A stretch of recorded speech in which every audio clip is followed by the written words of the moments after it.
High, একটু বেরোবো, কাজ আছে। ভোটের রেজাল্ট তো বেরিয়ে গেল, মার্কেট পুরো গরম, নতুন সরকার গঠন হয়ে গেল, টাক টাক টাক টাক করে নতুন সব ডিসিশন হচ্ছে। কিন্তু ভোটের রেজাল্টের পর একটা জিনিস চোখে পড়লো, সেটা হচ্ছে যেটা জেনারেলি হয় যে একটা দল আসে, জিতে আসে, আর একটা দল হেরে চলে যায়, তাদের মধ্যে একটু মারামারি ঝামেলা হয়। একটা হেরে গেলে তো মানুষের খারাপ লাগে, বা যারা এতদিন খুব বঞ্চিত ছিল তারা এখন জিতে যায়, তাদেরও একটু মনে হয় যে আমরা একটু নিজেদের পাওয়ার দেখাই, সেটা হতেই থাকে। কিন্তু এখানে ব্যাপারটা হচ্ছে কি, একদল মারছে আরেকদল মার খাচ্ছে, কিন্তু দিনের শেষে সবাই বলছে আমরা জেতা দলের পাবলিক, আমরা কিন্তু হিংসার রাজনীতি করি না।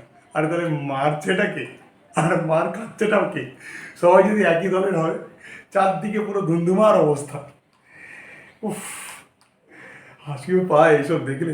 আচ্ছা, আরেকটা কথা, এই যে আমরা এই ধুন্ধুমার কথাটা বা শব্দটা আমি ব্যবহার করলাম, এই ধুন্ধুমার শব্দটা কোথা থেকে এসছে জানেন? এর পেছনে একটা গল্প আছে, সেটা আজকে আপনাদের বলি। সেটা হচ্ছে অনেক অনেক যুগ আগেকার কথা, যখন ধুন্ধু নামে একজন প্রকাণ্ড দৈত্য, খুব দৌর্দণ্ড প্রতাপ দৈত্যের ভয়ে তখন পৃথিবী ঠকঠক করে কাঁপছে। সেই যুগের বিরাট বুদ্ধিজীবী মহর্ষি উতঙ্ক, তিনিও পড়লেন মহা সমস্যায়।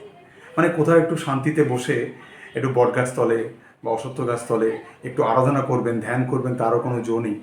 ধুন্ধু আসবে, সব লণ্ডভণ্ড করে দিয়ে চলে যাবে। আর ধুন্ধু ছিল এমন তার কাটা মাল, মানে যেদিন ও নিজে আসবে না, সেদিন ওর ক্যাডারদের পাঠাবে। আর ক্যাডারদের কথা তো জানেনই আপনারা, মানে তারা আবার এক কাঠি ওপরে, মানে তারা আবার বসকে খুশি করবার জন্য তারা ধরে আনতে বলে বেঁধে নিয়ে আসে।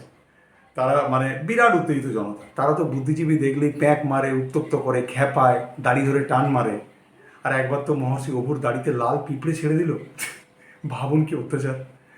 আর এইসব করতে করতে পাড়ার ছিচকে গুন্ডা ধুন্ধু, সে হয়ে গেল মাফিয়া ডন এলাকার। বাপরে, তারপর তাকে আর পায় কে?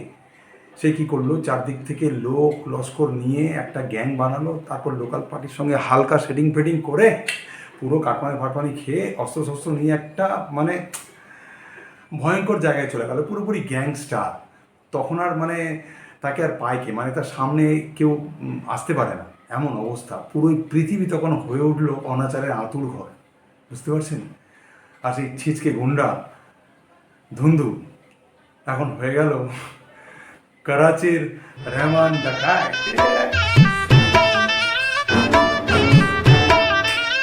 কিন্তু কোনো এক অজ্ঞাত কারণে আমাদের হেড অফিস, ব্রহ্মা বিষ্ণু মহেশ্বর, তিনজনেই চুপ।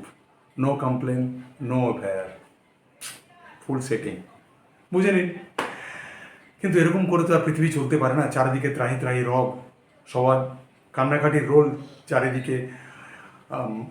সাধারণ মানুষজন, ঋষি মুনি, এরা সবাই আতঙ্কে। আরে মহর্ষি উতঙ্ক আতঙ্কগ্রস্ত হয়ে পড়লেন, মানে বললেন যে এই পৃথিবীকে কি বাঁচানোর কেউ নেই? এই পৃথিবী কি ডুববে তাহলে? এই অনাচারের হাত থেকে কেউ কি বাঁচানোর নেই? আছে, একজন আছে। ঠিক সেই সময় ফাটা পোস্টার নিকলা হিরো, গরিবো কা মসিহা, চলে আসলেন মহারাজ কুবলায়েস্য। মানধাতা সমাজের ব্যক্তি, বিরাট সজ্জন মানুষ, আর তেমন বীর। তিনি এসে মহর্ষিকে আশ্বাস দিলেন, গুরুদেব, আপনি আপনার এক্সপেরিমেন্ট চালিয়ে যান, আপনার ল্যাবরেটরি আমরা পাহারা দিচ্ছি। ব্যাস, মহর্ষি আশ্বস্ত হলেন। মহারাজের অভয়ারণ্যে সবাই মিলে সুখে স্বাচ্ছন্দ্যে দিন গুজরান করতে লাগলেন। বেশ, দিনকাল তো ভালোই চলছিল। কিন্তু এই খবর তো চাপা থাকলো না। যখনই এই খবরটা কানে গেল ধুন্ধু অ্যান্ড কোম্পানির, ব্যাস, অতর্কিতে চরম আক্রমণ।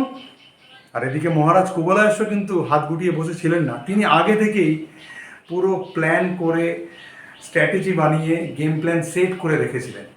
যখনই আক্রমণ, ব্যাস, চরম বীরত্ব দেখিয়ে ব্যূহ রচনা করে একটা বিরাট যুদ্ধ করলেন। সেই যুদ্ধ অনেক বছর চলল, কত লোক লস্কর সৈন্য সামন্ত হাতি ঘোড়া মারা গেল সেই যুদ্ধে। তারপরে পরাজিত হলো ধুন্ধু, চারিদিকে ঘোষণা হয়ে গেল রণক্ষেত্রে ধুন্ধু নিহত। ব্যাস, স্বর্গ থেকে পুষ্পবৃষ্টি, মর্ত থেকে আনন্দের রোল, মহারাজ কুবলাসের জন্য জয় জয়কার, জয়ধ্বনি, উৎসব চারিদিকে। তিনি ত্রিভুবনকে এক বিরাট অনাচারের হাত থেকে বাঁচিয়েছেন। তারপর থেকে মহারাজ কুবলাসের একটা নতুন নাম হলো ধুন্ধুমার, কারণ তিনি ধুন্ধুকে মেরেছিলেন।